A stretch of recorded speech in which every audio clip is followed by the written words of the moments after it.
Сегодняшняя тема. ФАС выяснила, что в рекламе средства от кашля «Флавомед», показанной 30 ноября 2010 года по телеканалу НТВ, в репортаже «Спасем горло» отсутствовали предупреждения о наличии противопоказаний, необходимости ознакомления с инструкцией по применению препарата или получения консультации специалистов. Несмотря на то, что закон о рекламе запрещает использовать в рекламных целях образ врача, рекомендации по применению препарата в репортаже давала терапевт, доктор медицинских наук, профессор Светлана Овчаренко. Комиссия ФАС России признала, что реклама нарушает П.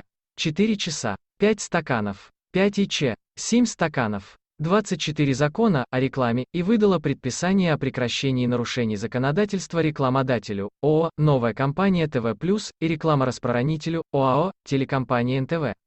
В отношении обоих нарушителей будут возбуждены уголовные дела. Ставь лайк и подписывайся на наш канал.